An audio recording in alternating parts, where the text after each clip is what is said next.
Lá em Volta Redonda tem um curso de matemática aplicada, legal. Tem um cara, o Ivan Aguilar, um professor de lá.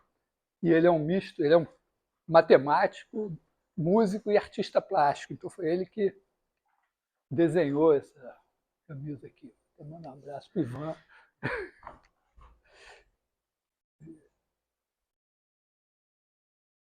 Bom, acho que eu vou continuar.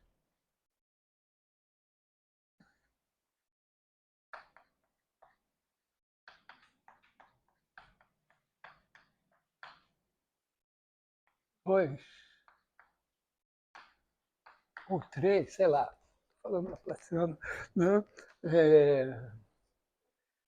O Laplaciano é assim, vamos supor, você tem uma função U,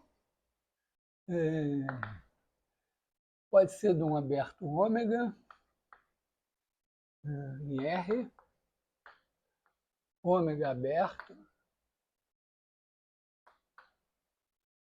Vamos botar assim, Rn, sendo que a gente pode pensar sem problemas, n igual a 3, né, para enxergar melhor as coisas. Então, o Laplaciano de U é o seguinte: primeiro, a gente tem uma função de U em R, a gente pega o gradiente de U. Então, isso supõe a existência de uma derivada. E, em seguida, a gente pega a divergência do gradiente de U. Estou usando esse símbolo agora, símbolo de concessão.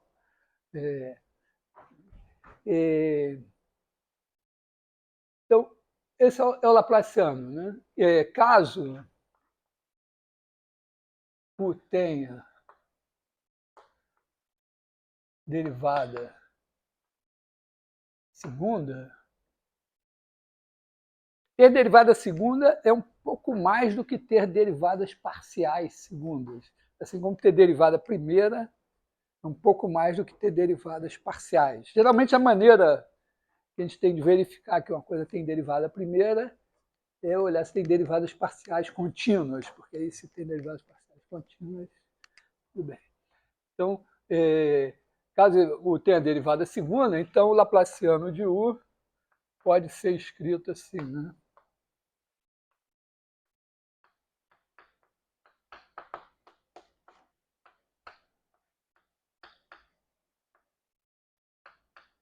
Aliás, uma coisa que é relevante assim ter na cabeça, mas não vai usar muito isso para o Laplaciano, é o seguinte: isso significa assim, você pega a matriz da segunda derivada, a matriz da segunda derivada de U, isso é o traço da matriz. A divergência, né, em geral, assim, né, você pega F, aí você pega a derivada de F.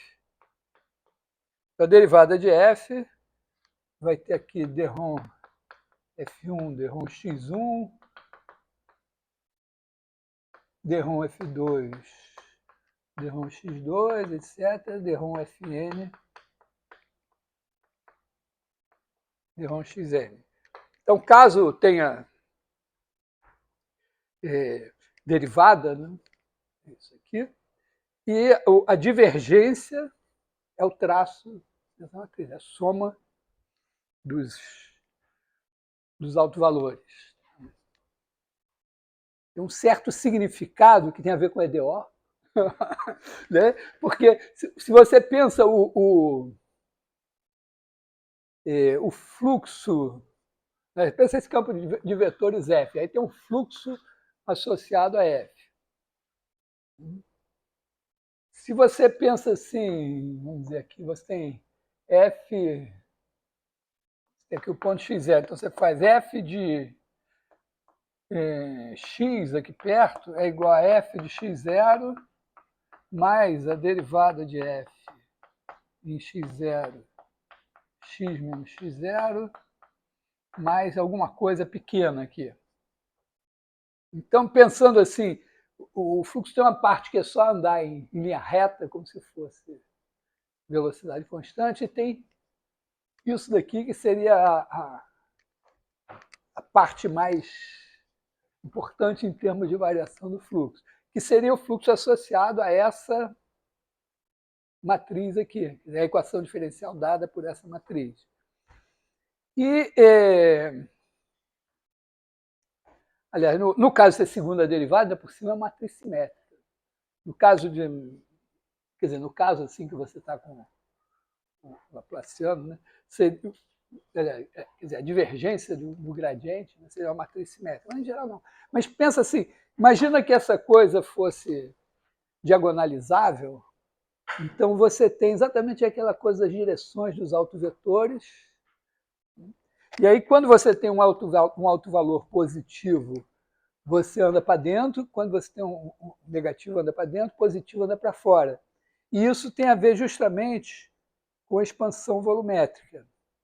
Então, se você faz a conta com esse negócio aqui, olha para o fluxo desse campo de vetores dado por uma matriz assim, faz o volume e vê a taxa de expansão volumétrica desse negócio, lá no limite, no ponto, dá exatamente o traço da matriz.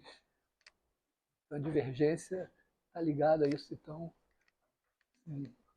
incentivo. Inclusive, se você apertar o Ricardo, ele te explica isso, talvez melhor do que eu, que ele sabe. Então, quem sabe, na próxima aula você vai lá, professor lá de cálculo 3 falou esse negócio, falou que você podia me explicar melhor, me conta aí. Bom, então isso aqui é o Laplaciano. Nós combinamos, inclusive, ele ia fazer essa questão para eu poder falar isso.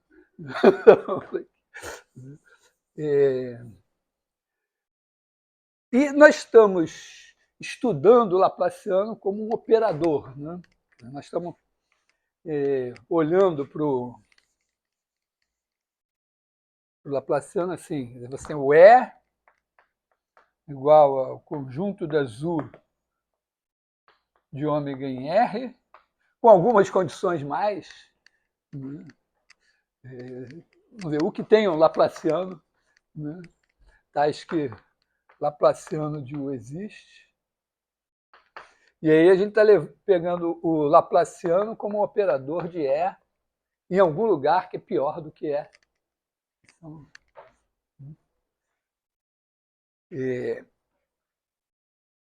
a gente está olhando para esse negócio e a gente está encarando uma equação que, no fundo, é uma equação diferencial ordinária. Quer dizer, a gente está pensando agora, né, na equação da difusão,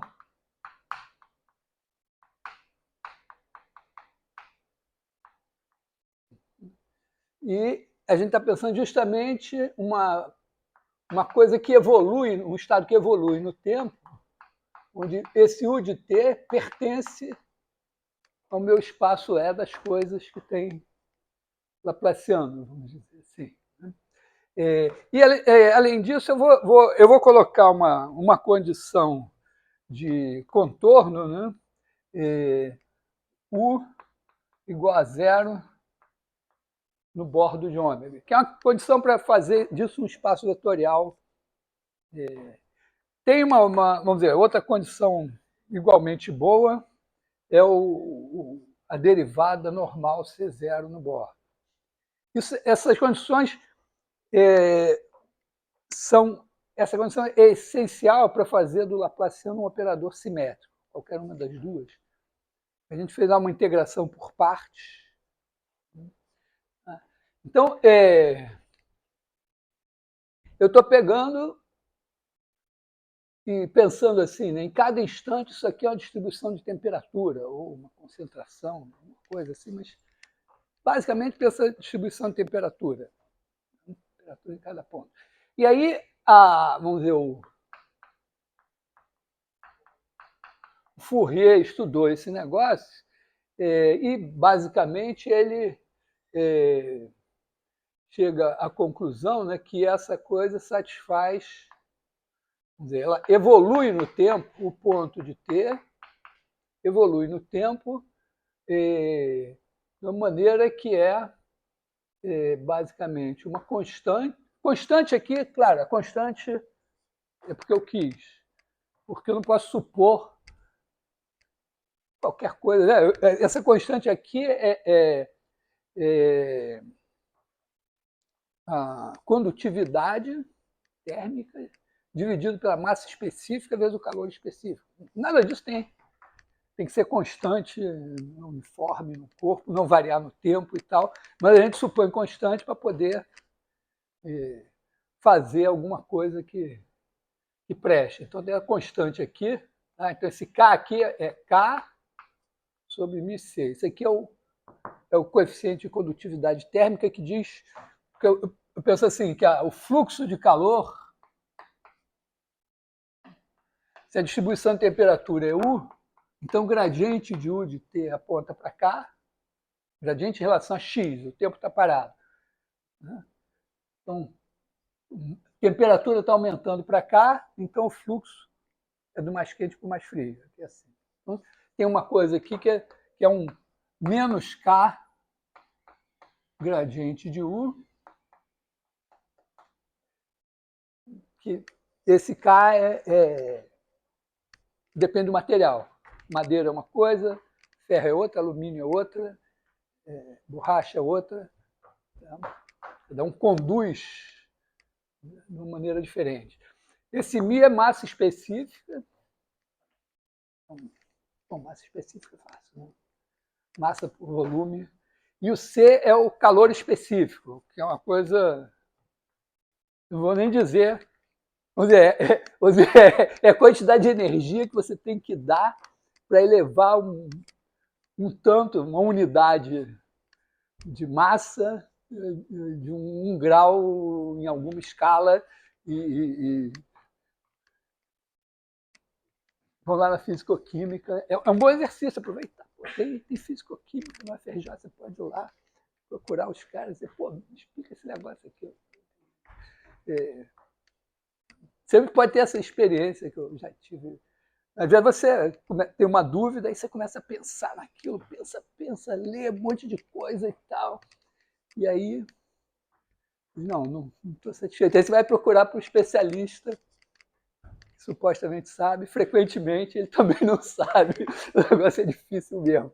Às vezes é assim. Ou, uma vez, um ex-aluno meu da Fisicoquímica me falou uma coisa interessante. Há muitos anos, né? Ele falou que a modelagem de líquido, fluido, é mais difícil, porque quando é sólido, as moléculas estão em ligações mais rígidas, então você tem alguma coisa aqui que você segura. Quando é gás, está tudo meio solto e tudo bem. O líquido é que é mais delicado, então talvez não seja por acaso, né? A equação de Navier-Stokes é um desafio. Tudo. Enfim, essa pausa aqui, quer dizer, tem muita física envolvida aqui nesse K e muita aproximação, muita simplificação, dizer esse K aqui é uma constante.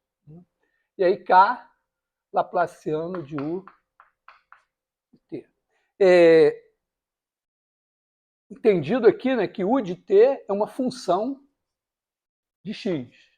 Então, quando eu faço Laplaciano de U, eu estou derivando em relação a X. Uma maneira mais tradicional de escrever é dizer, vamos fazer a função U pequeno de Tx é igual a U grande de T calculado no ponto X. E aí isso daqui, vamos ver se traduz assim, du dt é igual a K Laplaciano de U Laplaciano.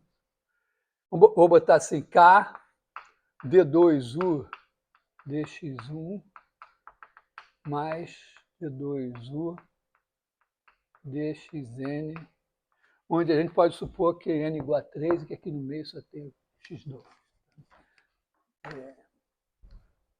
Aqui já supondo, também outra coisa que eu fiz foi dizer, se isso aqui for de classe C2, aí eu escrevo assim, porque lá na hora que eu fiz a dedução, estava dentro de uma integral. Mas, tudo bem. Então, a gente pode olhar para esse negócio, como esse negócio evolui, seria uma coisa assim, ó, você tem aqui o espaço E, uma das coisas fantásticas do começo do século XX foi justamente a geometrização dessas questões, a introdução do conceito de espaço vetorial, de pensar uma função como um ponto. Então, eu tenho aqui o meu zero do meu espaço E, e está aqui o U de T, e esse negócio está evoluindo aqui assim. Tá? E aqui está o vetor velocidade. O vetor velocidade é K laplaciano de U de T. Esse cara aqui é o U ponto de T. A gente pode olhar para isso assim. E tem uma coisa super interessante também dessa hipótese no bordo, é o seguinte. Imagina que esse desenho aqui é R2 mesmo. Se eu disser para vocês, né, que o meu vetor velocidade, ele sempre tem esse ângulo aqui agudo. Quer dizer, o ponto de T, escalar U de T, menor que zero.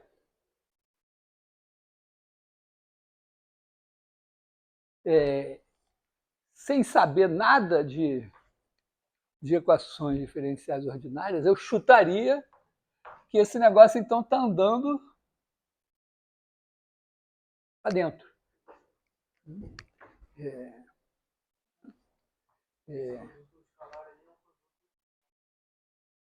Nesse espaço aqui. Quer dizer, esse produto escalar aqui, no nosso caso, seria a integral em ômega de U ponto de T vezes U de T, as duas são funções de x, dx. Que, por acaso, né, é a integral de... U ponto de T é K laplaciano de U de T. E aqui é U de T. Se eu pegar uma função qualquer V nesse meu espaço aqui, se eu fizer a integral sobre ômega de Laplaciano de V vezes V, eu uso esse truque, eu acho que é devido a Green. O Green é um cara que eu não vi as coisas dele, mas o nome dele aparece no teorema de Green, tem umas fórmulas de Green, tem a função de Green. Outro dia eu li uma coisa que quer dizer, não, o Green era meio fora do meu acadêmico, ele escreveu lá um negócio assim e tal, ficou aquela coisa perdida. Depois acho que não sei se foi o Stokes ou o Kelvin, acho que foi o Kelvin, pegou lá e disse, pô, legal aqui esse negócio. Então, bom, então essa ideia aqui, que provavelmente devido ao Green, né, a ideia de que você pode pegar a divergência de V, gradiente de V, isso é uma função, isso é um campo, e isso daqui, a gente já fez essa conta, veja, né, isso dá gradiente de V, escalar gradiente de V, mais V, divergência. É uma conta boba, todo mundo tem que sentar e fazer. Então, esse negócio daqui, ó, quando eu faço esse, é esse menos esse. Então, esse daqui é igual a integral sobre ômega da divergência de V, gradiente de V, menos a integral sobre ômega de gradiente de V em norma ao quadrado. Só que isso daqui, eu estou agora usando livremente o teorema da divergência não paramétrico, né? Isso daqui eu estou integrando a divergência aqui no miolo de ômega. Então, o meu ômega Vamos supor assim, esse ômega não vai ser um aberto limitado, né, com bordo de ômega legal.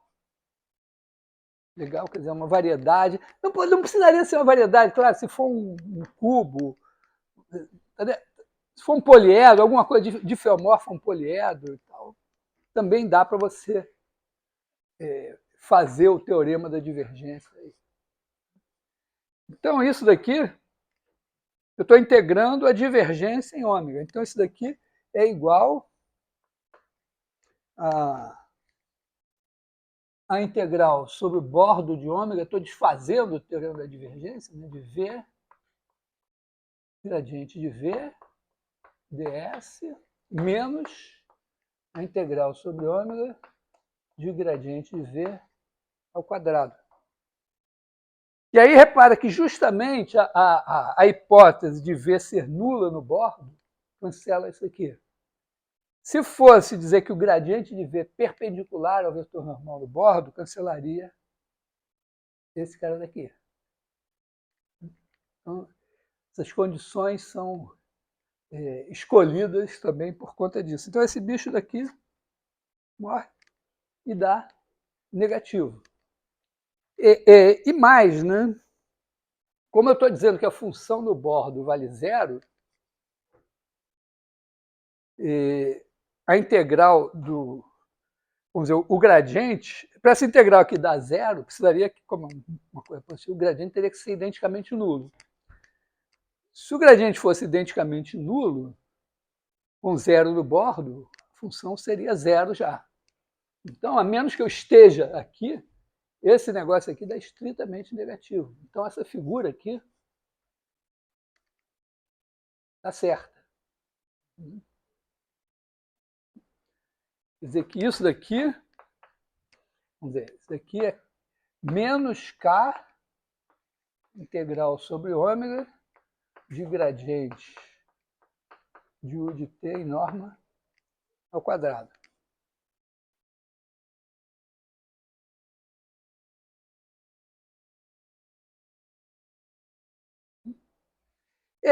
Ocasionalmente, ó, observa que isso daqui, eu também posso olhar da seguinte maneira. Se eu pegar aqui, eu pensar assim, ó, pensa assim, a norma U de T ao quadrado, a integral de U de T ao quadrado. É uma maneira de medir o tamanho de U. É você fazer a integral do módulo de U, fazer a integral do módulo de U ao quadrado, tirar a raiz quadrada, essas normas. Essa aqui é a norma correspondente ao produto escalar. Esse daqui. Então, isso daqui é a norma de U de T. Se eu derivar isso em relação a T,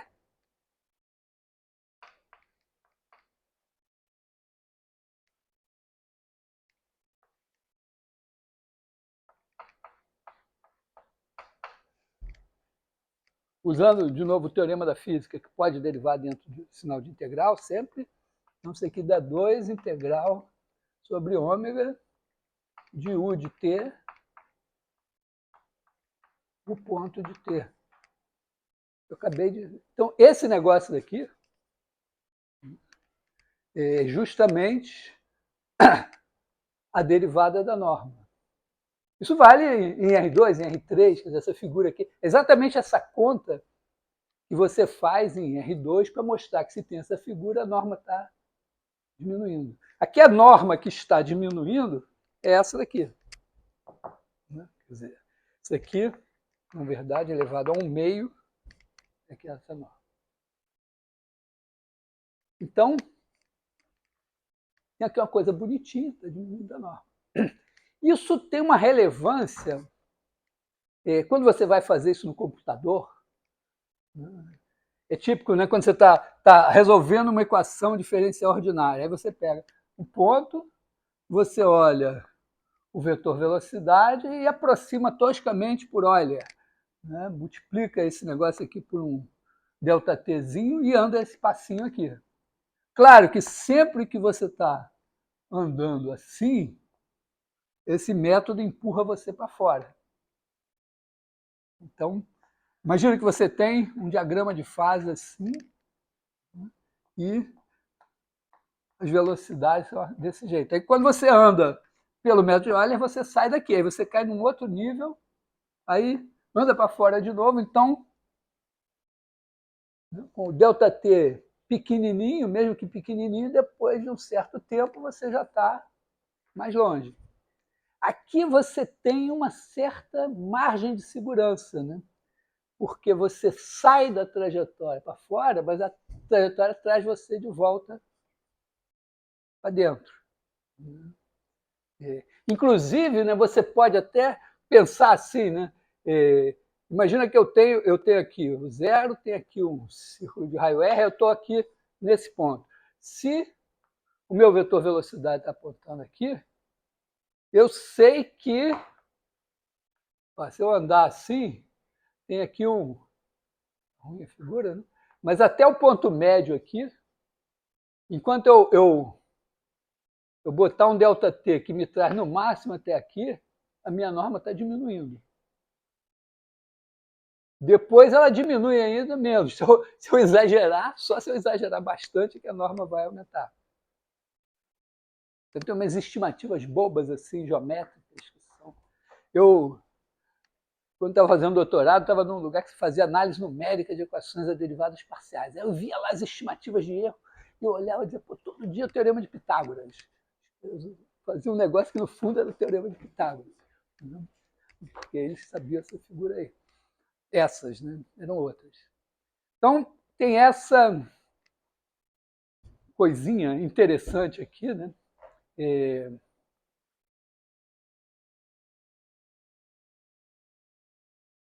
Com a outra condição, quer dizer, a derivada normal ser zero no bordo, aí você vai ter uma coisa semelhante.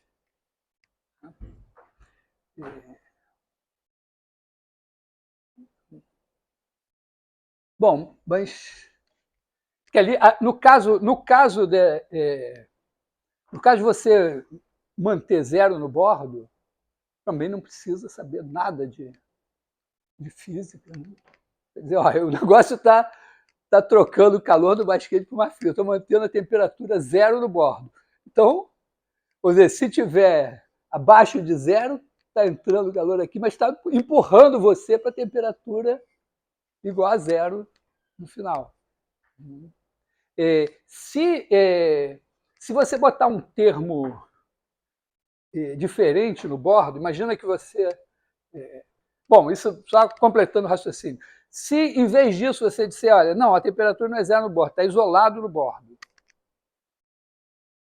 Então, você a temperatura vai tendo troca de temperatura, e a ideia é que você vai buscar uma constante, que vai corresponder a essa norma daqui diminuir para zero. Vamos dizer, a norma aqui seria a norma, olhar para o gradiente, isso aqui vai tender a zero.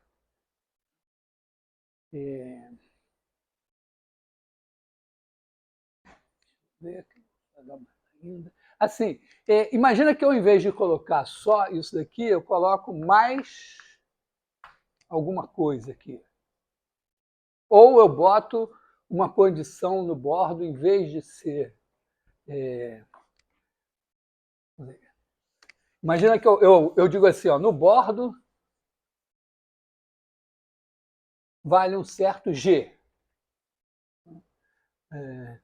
U no bordo de ômega tem que ser sempre igual a uma certa G.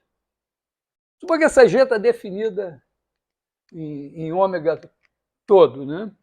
Então, você pode fazer o seguinte, ó, mas eu posso então dizer, ó, eu vou criar V igual a U menos G. Tá? G vai estar definida do fecho de ômega em R.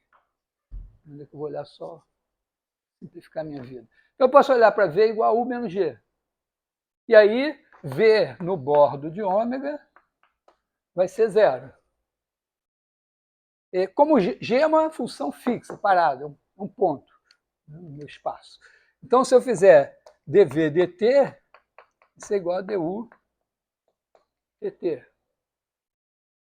E se eu fizer Laplaciano de U,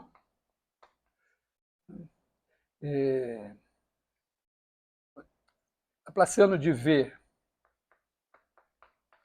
aqui, isso aqui vai dar Laplaciano de U menos Laplaciano de G. Então, eu vou ficar, na verdade, né, com, vamos dizer, o meu V ponto vai ser igual a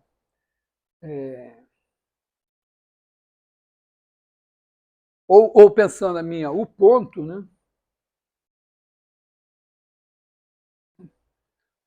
Assim, sabe? U ponto vai ser igual a V ponto, que é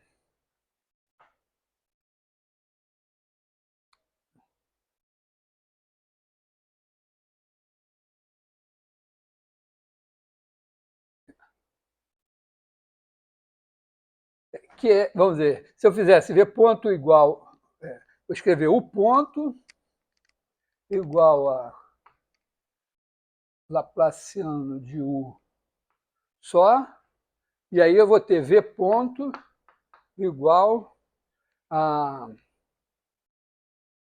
du dt é isso daqui, que é igual a Laplaciano de V menos Laplaciano de G. Quer dizer, você teria, introduziria, a mesma coisa que dizer eu introduzir um termo aqui. E agora, e a minha condição de contorno manteve zero. O que muda, vamos dizer, no infinito, né?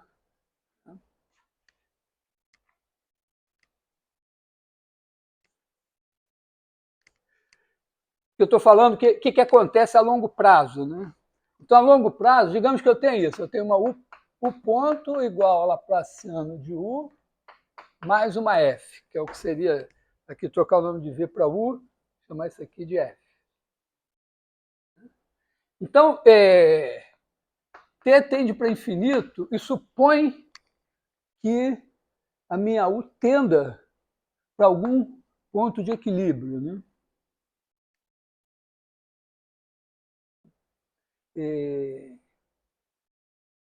De certa forma, é mais ou menos a mesma coisa.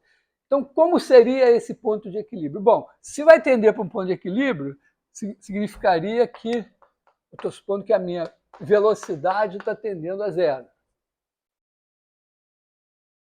Mas se eu faço a velocidade tender a zero, isso aqui significa que Laplaciano de U mais F igual a zero no infinito, né? Vamos dizer, no infinito. Pensando assim, ó, esse cara está parando, mas a velocidade é essa daqui, então essa velocidade aqui está tendendo a zero. Então eu deveria procurar que esse ponto de equilíbrio aqui deveria ser alguma função, que seria a minha U infinito, ela tem que satisfazer Laplaciano de U igual a menos F. Então isso é uma outra motivação para a gente pensar naquele problema que estava pensando na aula passada, naquele espaço.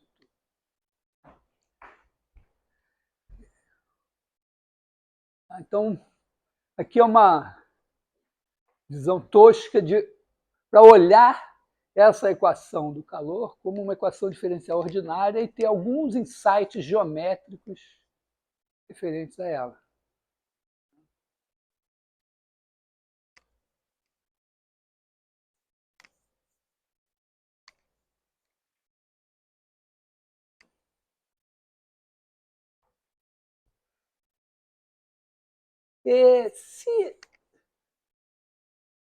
Se eu me mantiver assim com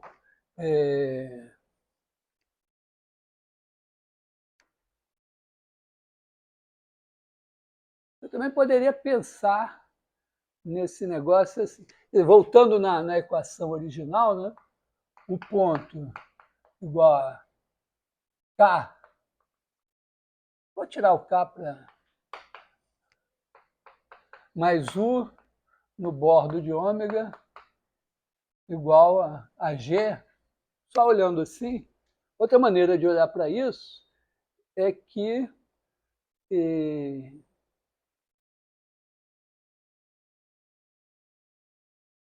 vamos dizer, T tendendo para infinito, o ponto de T tendendo a zero, esse negócio tende a parar, isso vai parar em alguma coisa com um ponto aqui, né?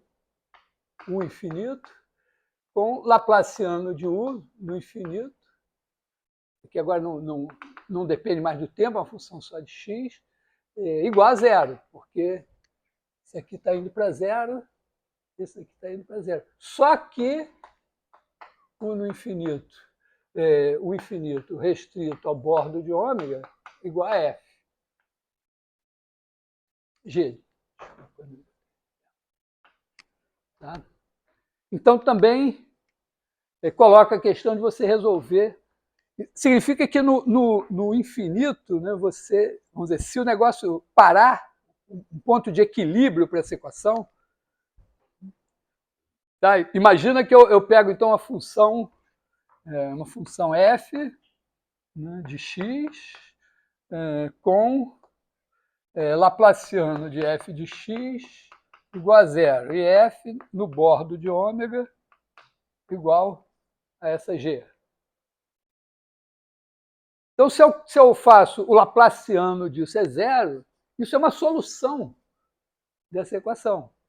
Porque se eu fizer f const u, né, u de t sempre igual a f, essa derivada é zero, esse Laplaciano é zero, essa condição está satisfeita. Então, isso aqui também é outra maneira de pensar esse estado de equilíbrio. Né? Imagina assim, você pegou lá o seu lingote e disse, no bordo eu vou segurar a temperatura sempre igual a G. Esse G não constante, para ter graça. Né? Se for uma barra, você bota uma temperatura aqui, outra temperatura aqui, e aí é mais ou menos... Né, bom, aí a coisa que tem segunda derivada zero e o valor aqui, isso aqui é uma reta, ligando as duas, seria uma função assim. É ilustrativo isso também, você ver aqui. Ó. Imagina que eu dou essa temperatura aqui. Aí tem uma coisa que no ponto de equilíbrio, a segunda derivada vai ser zero. Então é isso. Essa é a situação de equilíbrio. Do ponto de vista físico, significa que eu estou, na verdade, injetando energia aqui e tirando aqui, e tem um fluxo constante aqui de energia. Não está em equilíbrio. Eu estou segurando, estou dando energia aqui. Então, se for uma coisa em R2 ou R3, significa que em cada ponto você está botando uma temperatura ali, você está injetando energia para manter aquilo, e aí lá dentro tem um fluxo de calor, mas a função é mais complexa do que isso, é uma função harmônica. Ela tem segunda derivada Laplaciano igual a zero. Vamos dizer, as funções harmônicas, né? A ideia de uma função harmônica, né, é que divergente do gradiente é zero. Então, o que está entrando é igual ao que está saindo. O nome harmônica tem a ver com uma coisa que a gente chama, né, então, funções harmônicas.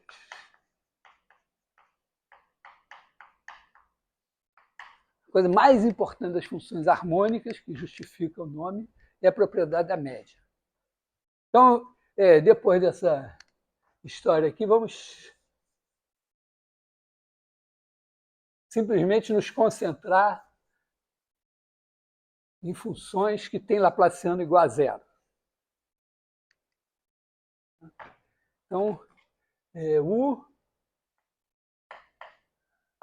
de ômega em R harmônica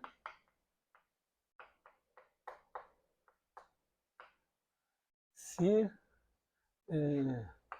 Laplaciano, vou botar U pequeno, assim, Laplaciano de U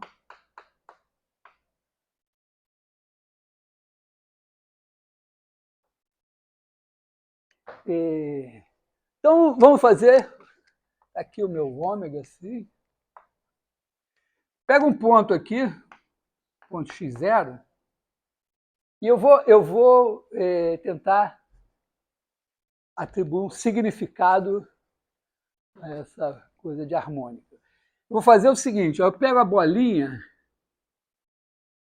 de raio R, vou fazer em R3, bolinha de raio R, de centro x0, e vou fazer a média de U nessa bolinha. Então, aqui, isso aqui é SR de x0, é igual ao conjunto do x, tais que x menos x0 é igual a R.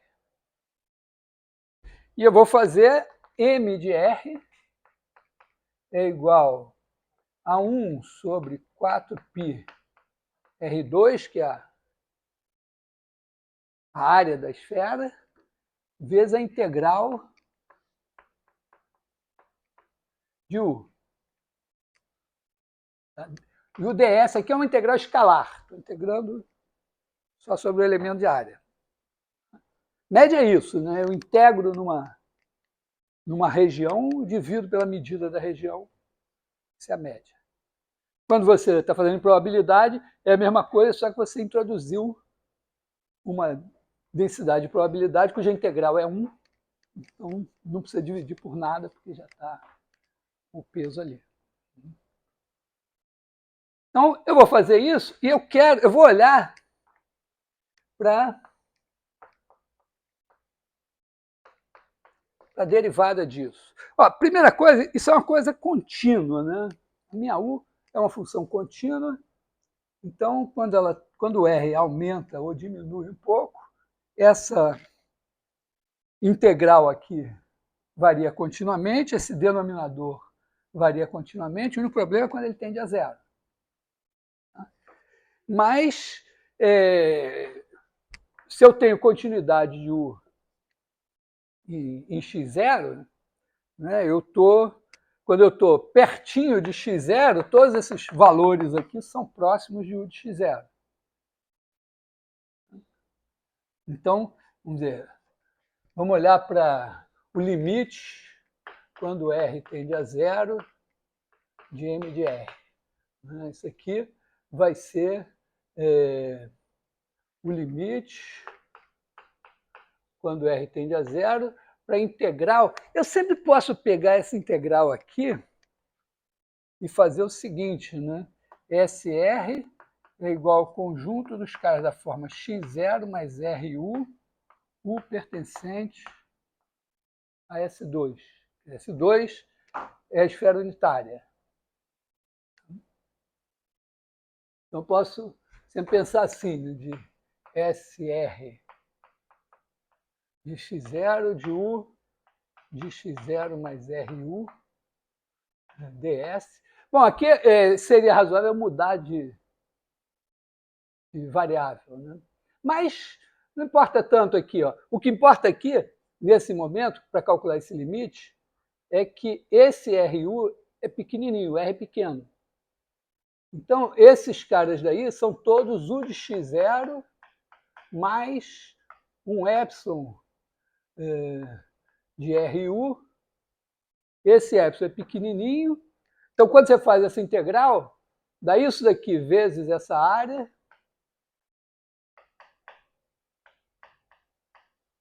Dá esse cara vezes essa área dividido por isso. Dá esse cara.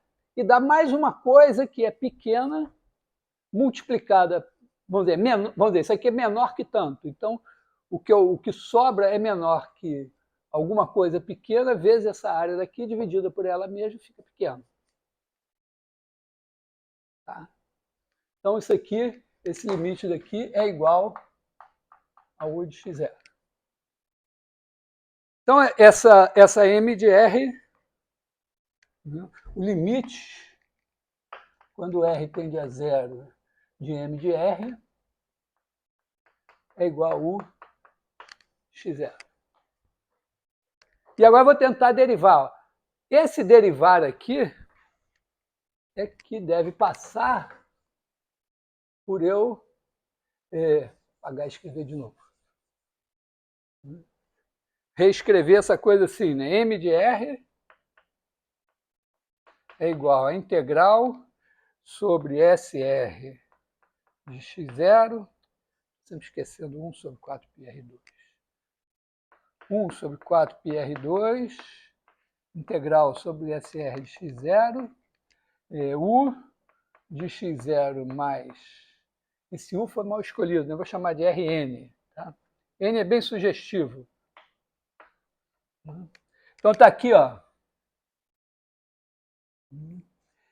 Aqui é o meu SR de x0 e aqui está meu S2, aqui assim.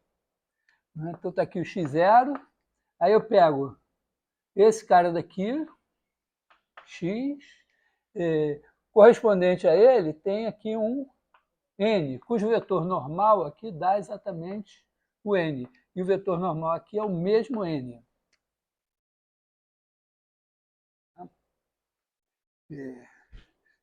Então, eu posso olhar para isso aqui e dizer, eu vou fazer uma mudança de coordenada, mudança de variáveis. Eu vou fazer a integral em U aqui. Então, essa integral aqui, M de R, é igual a 1 sobre 4 πr2. Aí eu integro em S2, pego o ponto daqui. Aí, o meu ponto aqui é um N, né? Então, aqui eu vou fazer U de x0 mais Rn. O N é a minha variável aqui. Agora eu tenho que... eu estou integrando aqui, ó, o meu ds aqui corresponde ao raio 1. O meu ds aqui corresponde ao raio R. Então, o coeficiente de esticamento aqui é R2. Para cá. Então, tem que botar R2...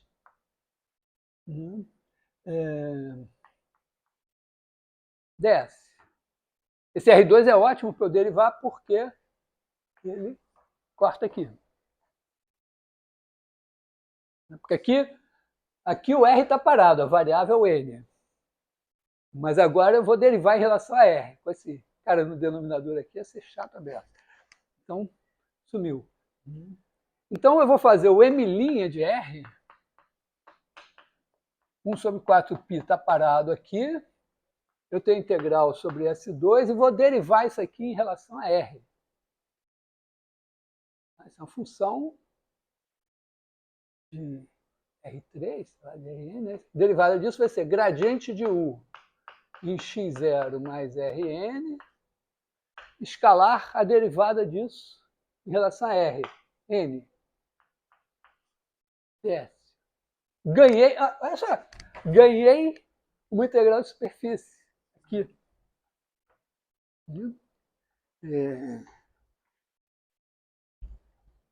Que eu posso até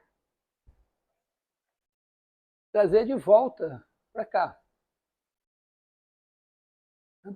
Eu fiz a mudança de variável para poder derivar, agora que eu derivei, eu vou trazer de volta para cá. Então, eu vou chamar isso daqui de novo de x, né, em SR de x0.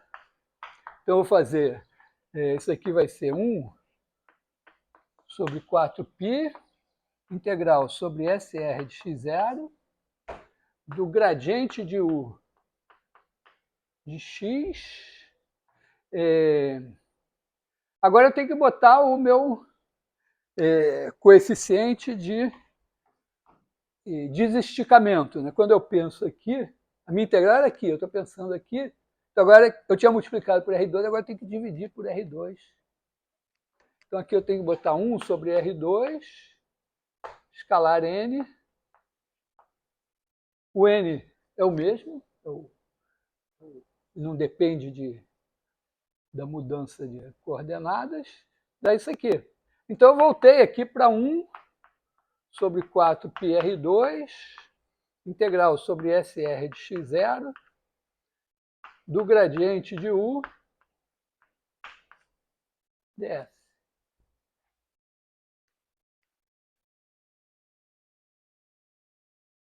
Aí eu digo, mas se a minha U for harmônica, que é isso daqui? Ainda posso escrever o seu teorema da divergência, 1 sobre 4πr2, integral sobre a bola de raio R sendo x0, da divergência do gradiente de U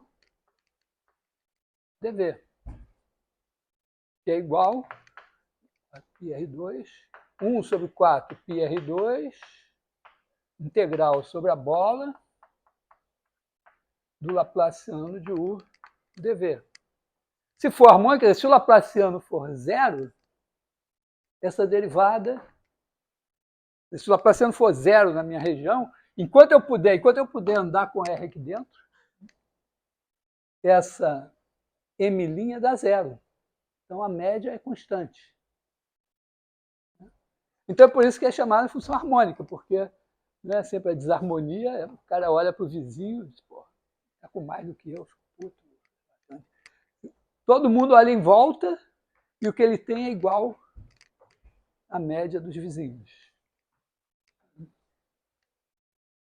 Também, se você integrar em R, também a média na bola também vai ser igual ao valor do ponto. Então, uma função que satisfaz isso daqui, ela satisfaz isso daqui. Isso tem consequências super... minha função tinha um nome aqui esquisito, né? Depois olha a aula de função arônica, que porcaria de função arônica é essa? Eu vou olhar na internet, aí não aparece, ou sei lá, pode aparecer alguma coisa. Tá? Então as funções harmônicas têm isso daqui. Então vale a propriedade da média, né?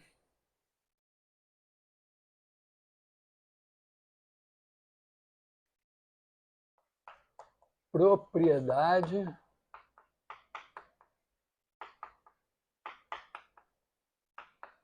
da média. Se a bola de raio R x0 contida em ômega, então U de x0 é igual a 1 sobre 4π. Esse 1 sobre 4πr2 é porque eu estou fazendo em R3. Se fosse em Rn, tinha que botar um sigma n, Rn menos 1. Em R2 eu não fiz, porque eu tenho sempre preguiça, porque no R2 tem quer dizer, aqui não tem problema. Tem um logaritmo em outra situação. Então, isso daqui, integral sobre SR de x0 de U ds.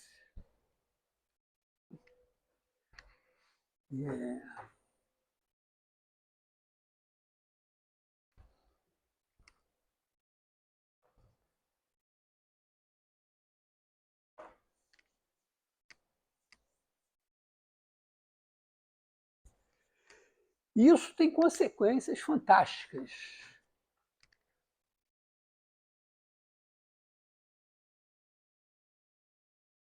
E a primeira consequência fantástica é o princípio do máximo.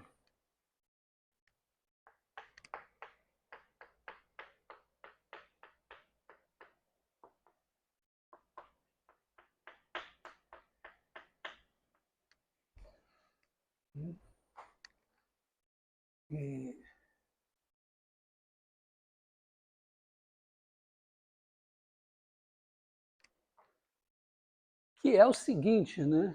Imagina que eu estou aqui assim, aí imagina que eu tenho um ponto aqui, x0, e eu tenho U de x0 maior, vou supor que Laplaciano de U igual a zero em ômega, e U de x0 maior ou igual que U de x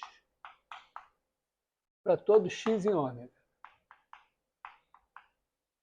Isso aqui é um ômega. O ômega é aberto. Ômega de open.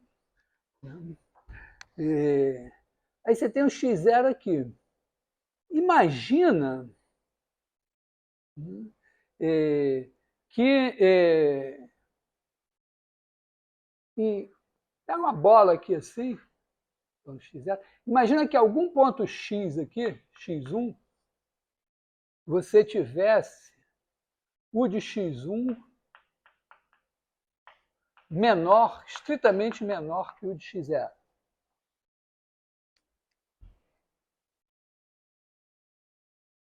Então, você pode pegar essa esferinha aqui, e aí você tem u de x0, né? x1 menos x0 igual a R. Não está escrito, mas toda essa bola está contida aqui, né? Então, u de x0 é igual a 1 sobre 4π R2 integral sobre SR de x0 de u ds, só que o x1 está nesse negócio aqui. A função vale menos do que o de x0 aqui. Menos 0,00 coisa. Então, para pontos pertinho do x1, eles estão... o u deles ainda vai estar abaixo do u de x0, pelo menos a metade do tanto que o x1 está. Tá tudo bem com isso? Argumento tradicional. Então, significa que aqui você vai ter um pedacinho que vai contribuir com menos do que devia para essa média. Porque os caras todos ali estão abaixo do valor médio. Toda vez que você... a observação que eu usei no teorema do valor médio. Né? Toda vez que você tem uma média tanto, e alguns caras estão abaixo da média, outros têm que ficar acima da média para compensar. Vou fazer uma versão de esquerda. Se você tem um PIB per capita de tanto, para que alguém esteja muito acima do PIB per capita, é preciso que muita gente esteja abaixo do PIB per capita para sustentar essa opulência toda. Certo? Resultado aqui que eu estou usando. Mas acontece que ninguém aqui pode compensar isso porque todo mundo está abaixo da média, no máximo igual à média. Então, não dá. Não tem condição. Esse é o grande problema da distribuição de renda. É esse. Todo mundo não quer ficar muito acima da média.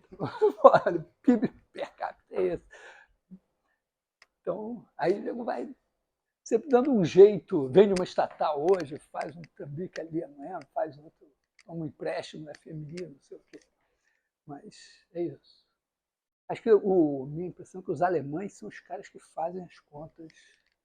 Eu reparei que todo alemão tem noção do custo das coisas, do custo das decisões econômicas. Então, simplesmente é impossível. Então, significa que se o de x0 for um ponto de máximo aqui dentro, pode pegar uma bolinha, qualquer bolinha que você pegar em torno de x0, se ela tiver contido em ômega, a função é constante aqui.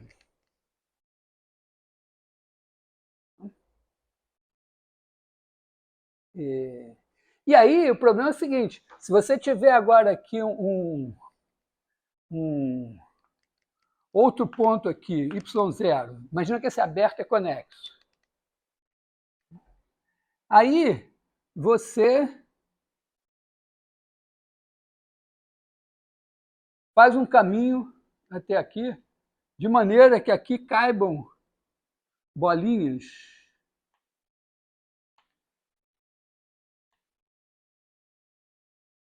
assim. Então, vai acontecer, quer dizer, na verdade, que qualquer ponto aqui tem uma bolinha de raio epsilon aqui, esse epsilon fixo. Então, esse ponto aqui é um ponto de máximo. Então, você pode chegar até, vamos dizer, o extremo aqui, que vai ser um ponto de máximo também. Aí você faz a bolinha de centro aqui, e você pode andar mais um tanto aqui, que vai ser um ponto de máximo. Vamos dizer, como você tem um tamanho fixo da bolinha, você consegue chegar até aqui com o valor máximo. Significará que qualquer ponto que você conecte aqui no x1 vai ser um ponto de máximo também. Então a função vai ser constante. Tem um argumento mais elegante que é, bom, a função é contínua. Então, porque a gente sempre pensa conexo como conexo por caminhos, mas tem uma noção de aberto, fechado. Então, seria assim, a função, o conjunto dos x tais que u de x igual a u de x0, uma função contínua, pela definição, é um fechado. Mas todo ponto que tem o valor máximo, acabei de provar, tem uma bolinha em torno dele. Então, esse conjunto é aberto também. Então, ele é aberto e fechado. Então, se o conjunto é conexo, ele é o conjunto todo. Mas aí tem essa definição de conexo. Um espaço topológico é conexo se os únicos abertos e fechados nele são ele e o vazio. Você não pode dividir. Você tem dois pedaços assim, juntos, aí esse é aberto, pode ser esse aberto e esse aberto. E eles são separados. Deixa eu ver, ele está conectado. É porque a noção de fechado é uma noção relativa. Por exemplo, aqui eu estou um aberto ômega. Um aberto ômega, fechado é o cara que contém seus pontos de fronteira. Então, o aberto todo, ele é fechado porque a fronteira é só relativa a ele, o Rn em volta não existe. Então, o ômega não tem pontos de fronteira, ele contém seus pontos de fronteira. Mais ou menos isso. Mas eu acho que esse argumento aqui, entenderam? Você bota a bolinha, você anda, até chegar aqui, então a função é constante. Então, significa que se nessas condições aqui, se atinge seu máximo em ômega, então U é constante em cada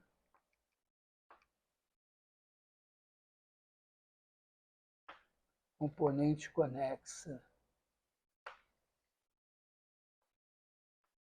de ômega. O mínimo vale a mesma coisa para o mínimo, porque se U é harmônica, menos U também é harmônica. Ou o mesmo argumento com o mínimo, né? Se o cara está... o mínimo, esse mesmo argumento funcionaria também, mas basta pensar nisso.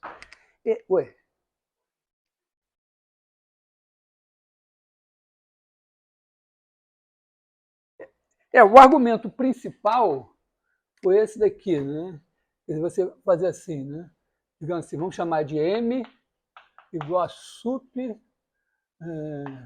dos U de x, x pertencente a ômega. E U de x0 igual a M.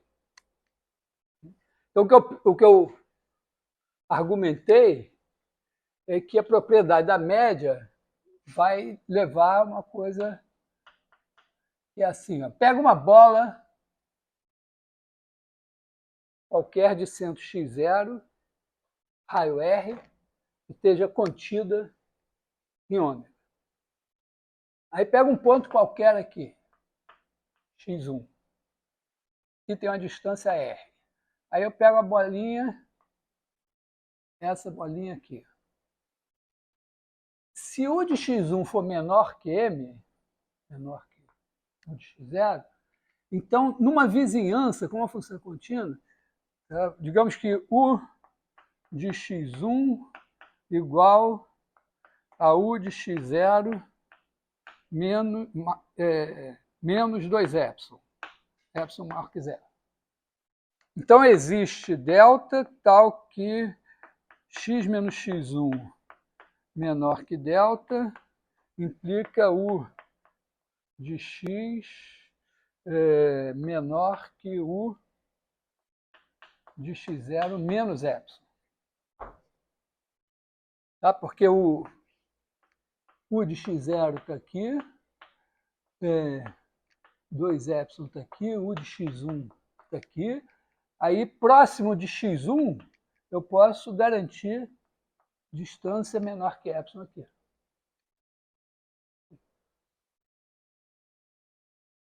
Todo mundo entende quando eu desenho assim? Porque eu sempre entendi assim, mas, para minha surpresa, existem pessoas que preferem que faça a conta ao olhar essa figura. E pessoas, vamos dizer, de boa família. Até bons matemáticos, inclusive. Mas, então é isso. Tá? Então, isso significa que aqui, ó, num pedacinho aqui, todo mundo está fornecendo, né? Na hora que eu faço essa integral, eu tenho aqui um déficit, né, da área desse pedacinho aqui, né? Vamos dizer, visto assim do alto, está aqui o x1, a esfera aqui assim, eu tenho aqui raio delta aqui, e aí esse pedacinho todo aqui está fornecendo uma contribuição menor do que devido. Tá?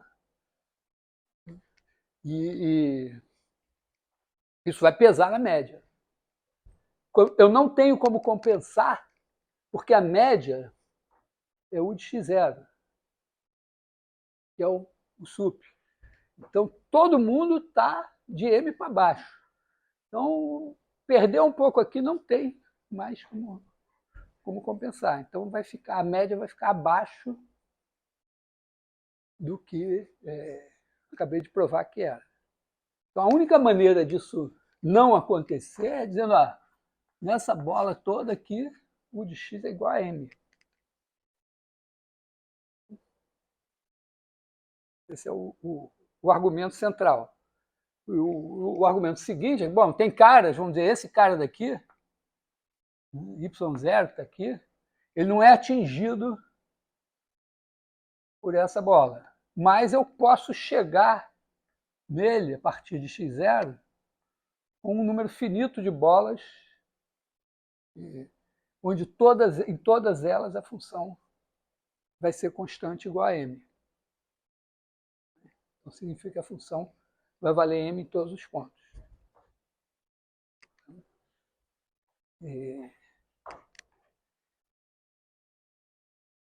Uma versão alternativa, tá legal agora? Uma versão alternativa do princípio do máximo é dizer assim, imagina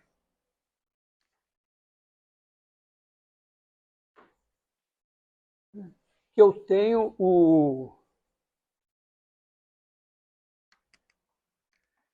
Imagina que eu tenho U de ômega barra em R, laplaciano de U igual a 0 em ômega. E a U é contínua.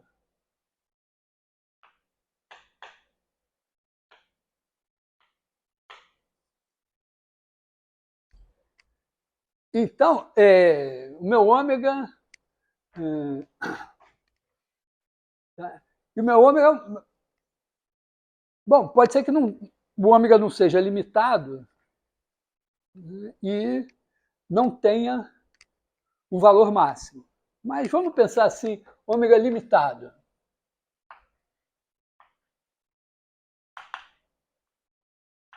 Porque se ômega é limitado, o fecho de ômega é limitado também, e aí eu tenho a função contínua num conjunto fechado limitado em Rn, e ela atinge seu máximo em algum lugar. Mas não pode ser dentro. Então tem que ser no bordo. Então, o princípio do máximo aqui é máximo de U é atingido no bordo.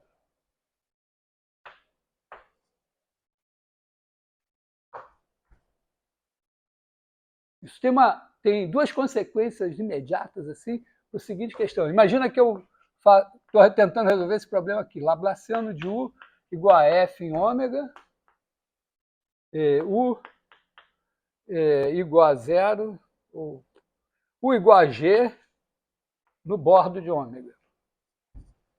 Aí supõe que eu tenho a solução U1 e uma solução U2. Aí eu pego U1 menos U2, Laplaciano de U1 é F, Laplaciano de U2 é F, então Laplaciano de U1 menos U2 é zero.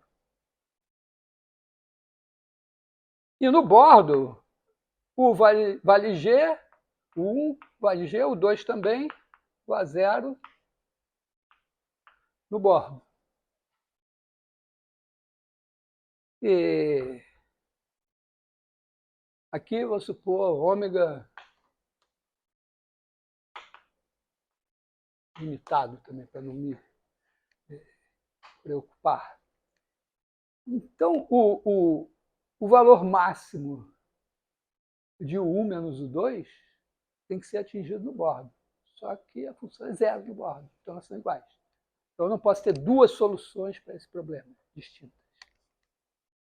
Mas, né, imagina que eu tenho aqui, vou botar F aqui, G1 aqui, Laplaciano de U2 igual a F, U igual a G2. Aí eu vou ter a mesma coisa, só que aqui com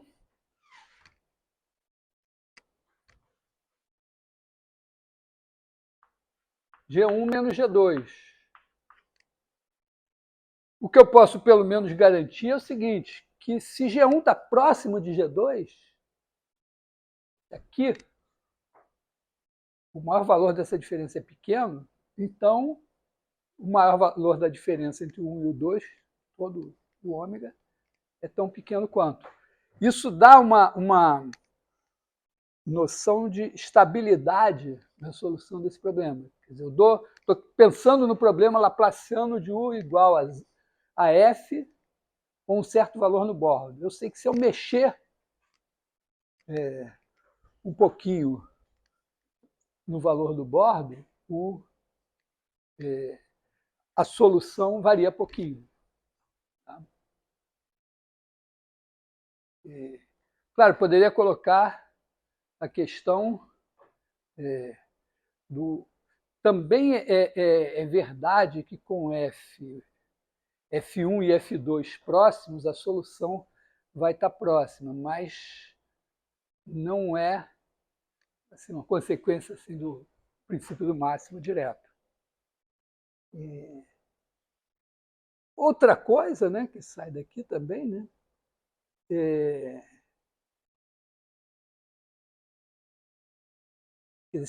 bom, vamos dizer, está implícito nisso, foi o que eu falei antes, né, mas se você dá um valor de... Você está procurando uma função harmônica e você conhece o valor dela no bordo de...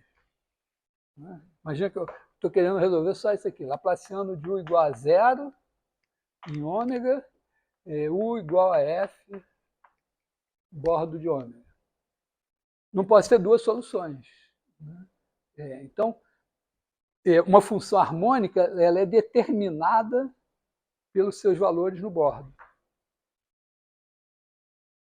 E tem uma coisa fantástica, que é uma fórmula de Poisson, que eu não vou fazer agora, que é o seguinte, quando você dá uma bola e dá uma função contínua aqui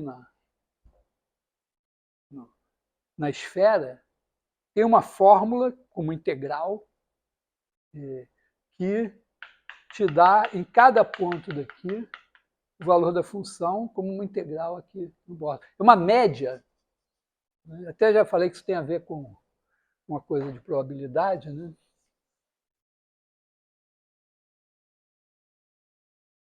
A gente não sabe, em geral, dado um aberto, um ômega qualquer, eu te dou a função aqui, uma fórmula para achar o valor da função em cada ponto aqui.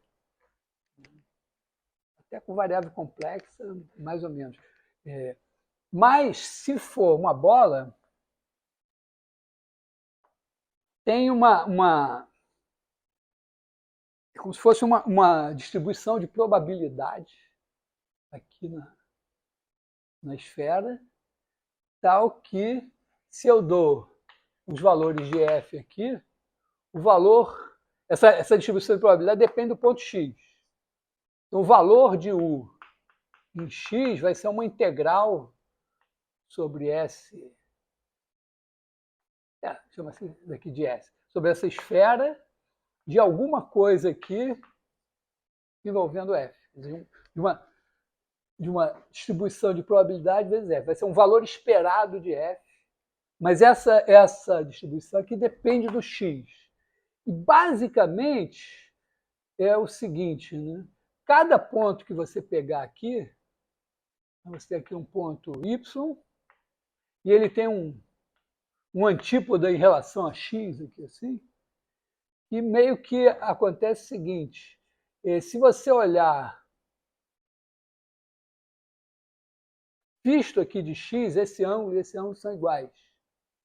Então, é meio que a contribuição desse pedacinho aqui, em princípio, é igual a essa daqui, só que é ponderado pelo fato de que essa distância é menor do que essa.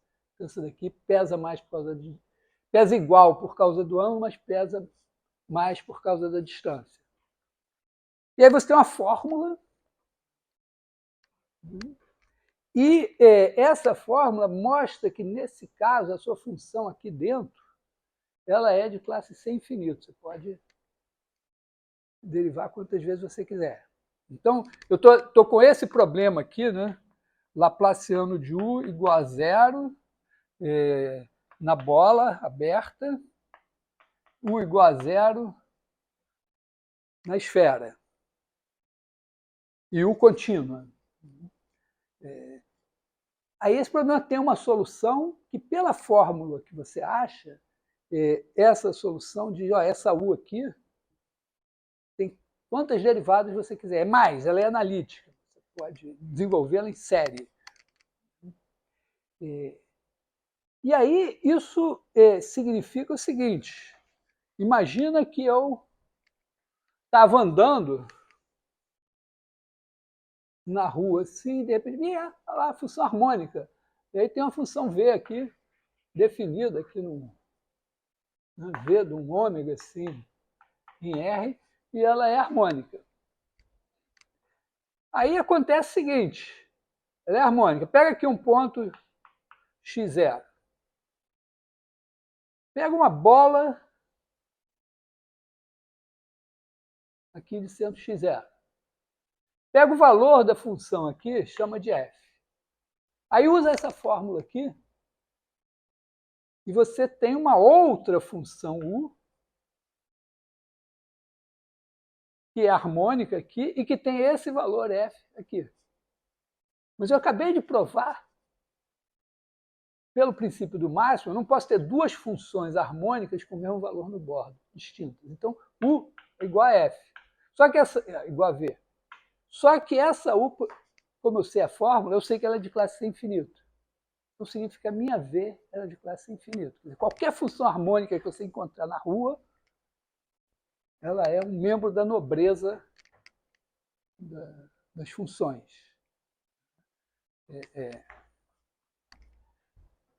Essa é uma coisa forte. Isso aqui é uma fórmula Poisson.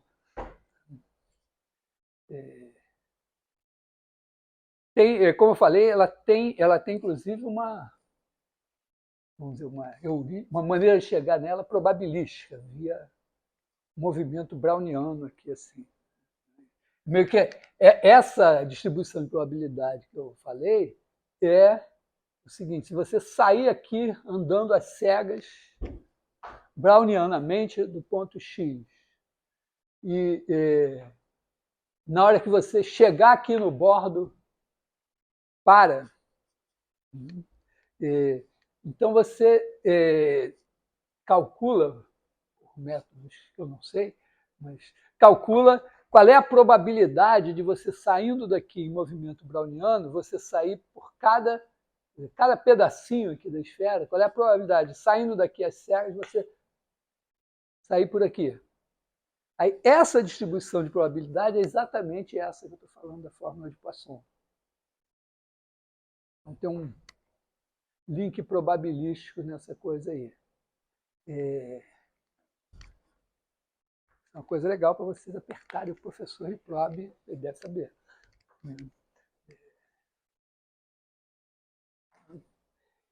Aqui também são 45? Tem uma coisa aqui, que essa propriedade da média, se a gente escarafunchar direito,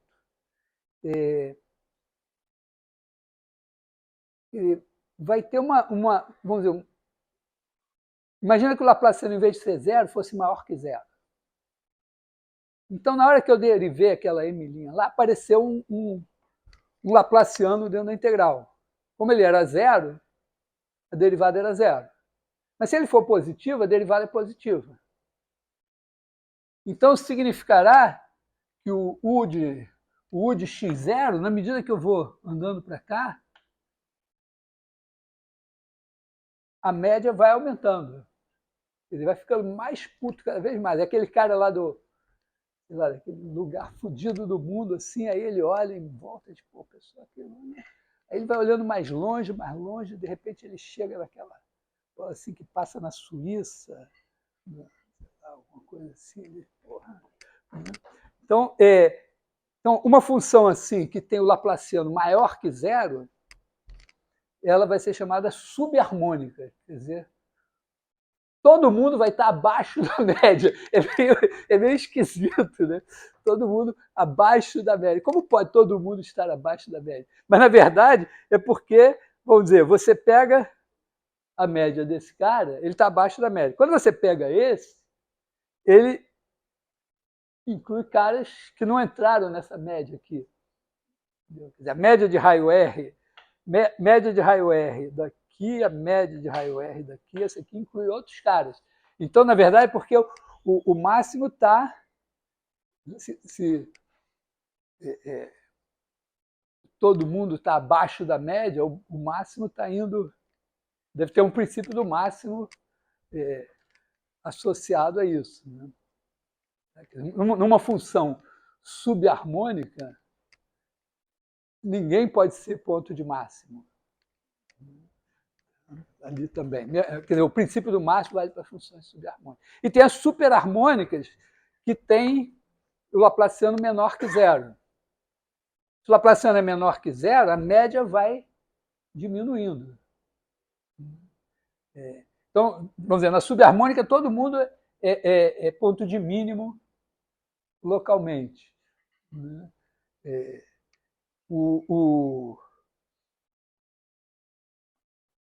Meio uma mínimo nesse, vamos dizer, do n. Né? Na função superharmônica, né, o Laplaciano é negativo, então a média vai diminuindo e você tem ao contrário, né? Ninguém ali pode ser ponto de mínimo. É uma variante da coisa aí.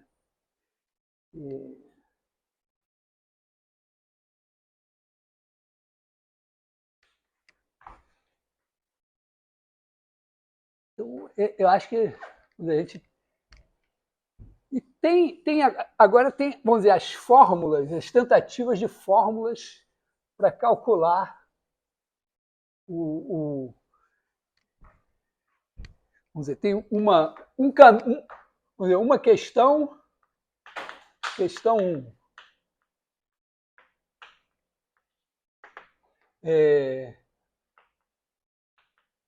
Dada F, achar, vamos fixar aqui o ômega barra, né? Achar U de ômega barra em R, tal que U laplaciano de U igual a 0 em ômega e U igual a F no bordo de ômega. A questão 2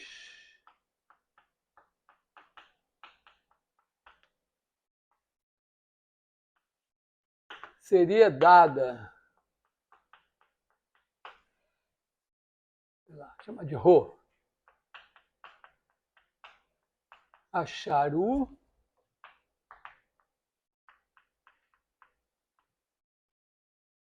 com laplaciano de U igual a ρ em ômega. Eu não vou falar nada sobre esse negócio aqui, porque se eu sei isso,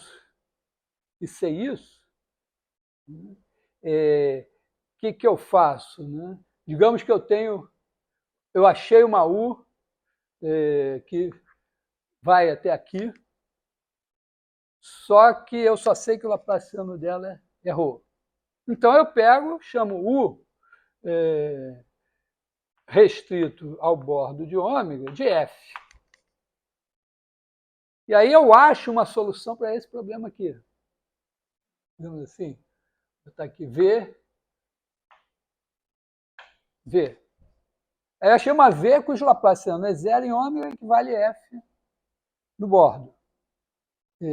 Então eu consigo, vamos dizer, subtraindo a V da U, achar uma outra que tem ρ em ômega e 0 no bordo. Se por acaso eu quisesse outra coisa, bom, já cheguei aqui, eu acharia uma outra V com o valor que eu quero no bordo e somaria aqui. Tudo bem. Vou ter essas duas questões aqui. Então, essa aqui a gente tem, né, essa fórmula de Poisson, que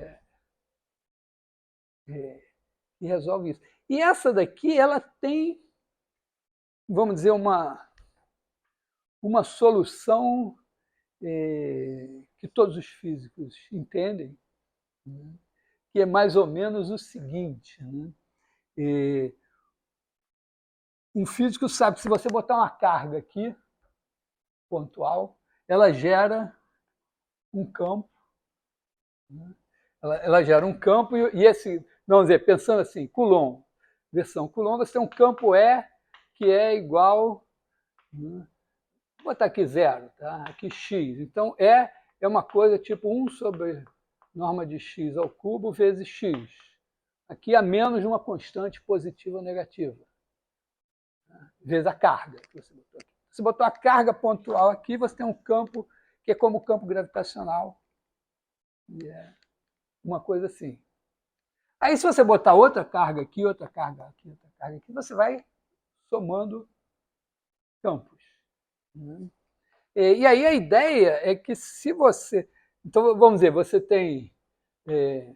vou botar assim um Q1 vezes isso daqui. Aí, se você tem um monte de carga, você tem somatório de I igual a 1 até N, você tem N cargas, de QI 1 sobre x menos xi ao cubo, x menos xi. Tá? Porque cada carga está num ponto, né? Tem uma carga aqui, QI no ponto xi. Então, é isso aqui. Aí, claro, tem aqui uma constante, tá? Uma constante aqui, C. Né? Aí você diz, bom, mas se eu botar uma densidade de carga aqui, né, eu teria uma ρ de x, que é ρ de x dv vezes 1 sobre x. Vou chamar esse ponto aqui fora de y agora. Tá? Então, y menos x ao cubo, y menos x. Quer dizer, em cada ponto x aqui eu estou botando uma carga assim, e aí eu integro isso, e isso deve dar o meu campo.